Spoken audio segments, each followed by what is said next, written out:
एक जमाना था जब पेटीएम करो भारत का नेशनल स्लोगन बन गया था। लेकिन फिर सब कुछ बिखरने लगा। सोचिए, आरबीआई का बैन, एक बिल्कुल फेल आईपीओ और शेयर की कीमत में 82% की गिरावट।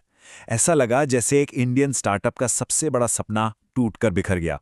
ज्यादातर लोगों ने तो मान ही लिया था कि पेटीएम की कहानी अब खत्म। पर क्या सच में ऐसा था? तो सवाल ये उठता है कि जिस कंपनी को सबने बट्टे खाते में डाल दिया था, उसने वापसी की तो की कैसे? ये सिर्फ एक बिजनेस केस स्टडी नहीं है, बल्कि हिम्मत और एक जबरदस्त स्ट्रैटेजी के कमाल की कहानी है। चलिए इस पूरी कहानी को परत दर परत समझते हैं। और फिर कुछ ऐसा हुआ जिसने मार्केट के बड़े बड़े एक्सपर्ट्स को भी हैरान कर दिया। सिर्फ 15 महीनों के अंदर पेटीएम का स्टॉक 300% से भी ज्यादा चढ़ गया। ये कोई छोटा मोटा जंप नहीं था, ये एक जबरदस्त धमाकेदार वापसी का साफ साफ इशारा था। और देखिए, बात सिर्फ स्टॉक की नहीं थी। कंपनी ने अपने इतिहास में पहली बार 130 करोड़ रुपए का प्रॉफिट कमाया। तो अब सबसे बड़ा सवाल यही है कि जो कंपनी भारत में डिजिटल क्रांति का चेहरा बनी, वो पहले इतनी बुरी तरह से गिरी क्यों, और फिर राख से उठकर उसने इतनी शानदार वापसी कैसे? हर बड़ी कहानी की एक शुरुआत होती है। पेटीएम की कहानी की शुरुआत हुई थी 2010 में विजय शेखर शर्मा के एक बहुत ही सिंपल लेकिन क्रांतिकारी आइडिया से कि भारत में मोबाइल पेमेंट्स को बिल्कुल आसान बना दिया जाए। शुरुआत तो हुई थी मोबाइल रिचार्ज से, लेकिन असली गेम चेंजर आया 2014 में, पेटीएम वॉलेट। इसने लोगों के पैसे रखने और खर्च करने का तरीका ही बदल दिया।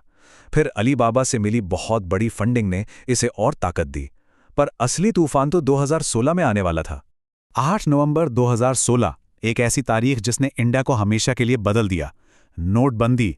जब पूरा देश कैश के लिए लाइनों में खड़ा था, तब पेटीएम को एक मौका दिखा। उनकी टैगलाइन एटीएम नहीं पेटीएम करो सिर्फ एक नारा नहीं रहा, ये एक नेशनल मूवमेंट बन गया। और आंकड़े तो देखिए होश उड़ाने वाले थे। सिर्फ 3 महीनों में पेटीएम के यूजर्स 125 मिलियन से बढ़कर 185 मिलियन हो गए। जो एक मजबूरी में शुरू हुआ था, वो देखते ही देखते करोड़ों भारतीयों की आदत बन गया। पेटीएम कामयाबी के शिखर पर था, लेकिन सतह के नीचे दरारें पड़ने लगी थीं। एक ऐसा खतरा मंडरा रहा था जिससे कंपनी शायद देख नहीं पा रही थी, और इसकी जड़ें भी उसी साल से जुड़ी थीं जिसने उसे इतना बड़ा स्टार बनाया था। पेटीएम की जो सबसे बड़ी ताकत थी, यानी उसका वॉलेट, वही उसकी सबसे बड़ी कमजोरी बनने वाली थी। क्योंकि अब सीन में आ गया था यूपीआई, जिससे पैसे सीधे एक बैंक अकाउंट से दूसरे बैंक अकाउंट में भेजे जा सकते थे, वो भी बिना किसी वॉलेट के झंझट के।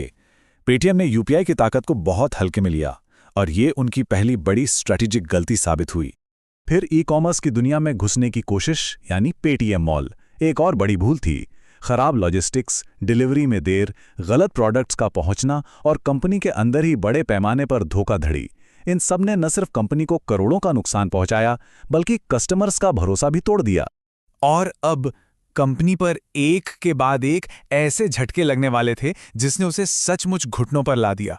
साल 2021 में पेटीएम भारत का सबसे बड़ा आईपीओ लेकर आया।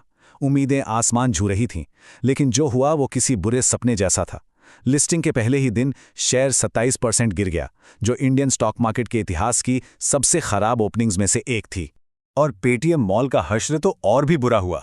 उसकी वैल्यू $3 बिलियन से गिरकर सिर्फ $13 मिलियन रह गई, मतलब 99% की अविश्वसनीय गिरावट। लेकिन शायद सबसे बड़ा और आखिरी झटका दिया आरबीआई ने जनवरी 2024 में। केवाईसी नियमों को बार बार तोड़ने और मनी लॉन्ड्रिंग से जुड़े खतरों की वजह से पेटीएम पेमेंट्स बैंक पर पूरी तरह से बैन लगा दिया गया। ये एक ऐसा झटका था जिससे उभरना लगभग नामुमकिन लग रहा था। सबको यही लगा कि बस पेटीएम की कहानी यहीं खत्म, लेकिन इसके बाद जो हुआ उसकी उम्मीद शायद ही किसी ने की होगी। चलिए देखते हैं कि ये वापसी आखिर हुई कैसे। हार मानने की जगह पेटीएम ने बहुत तेजी से एक्शन लिया। उन्होंने फौरन एक थर्ड पार्टी यूपीआई लाइसेंस हासिल किया, देश के बड़े बैंकों के साथ पार्टनरशिप की और अपनी सबसे बड़ी ताकत, अपने मर्चेंट नेटवर्क को बचाने के लिए दिन रात एक कर दिया। इसके बाद कंपनी ने कुछ बहुत ही सख्त फैसले लिए। खर्चों में भारी कटौती की गई, धोखाधड़ी पकड़ने के लिए एआई का इस्तेमाल शुरू किया, और जो बिजनेस फायदे में नहीं थे, जैसे पेटीएम मॉल, उन्हें बंद कर दिया गया। ये बहुत तकलीफदेह था, लेकिन कंपनी को बचाने के लिए जरूरी भी था। और एक बहुत बड़ा बदलाव पर्दे के पीछे हुआ। चीनी इन्वेस्टर्स के बाहर जाने से पेटीएम एक पूरी तरह से इंडियन कंपनी बन गई, जिससे सरकार और रेगुलेटर्स का भरोसा दोबारा जीतने में बहुत मदद मिली। इन सभी कोशिशों का नतीजा था 2025 की पहली तिमाही का वो ऐतिहासिक प्रॉफिट। पेटीएम ने वापसी कर ली थी, लेकिन जश्न मनाने का ज्यादा वक्त नहीं था, क्योंकि लड़ाई अभी खत्म नहीं हुई थी, बल्कि अब ये और भी मुश्किल होने वाली थी।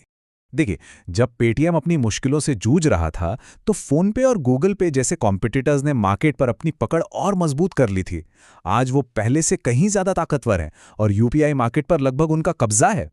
पेटीएम की वापसी, इसमें कोई शक नहीं कि ऐतिहासिक है, लेकिन असली सवाल ये है, क्या ये वापसी लंबे समय तक टिक पाएगी या फिर ये बस एक तूफान से पहले की शांति है?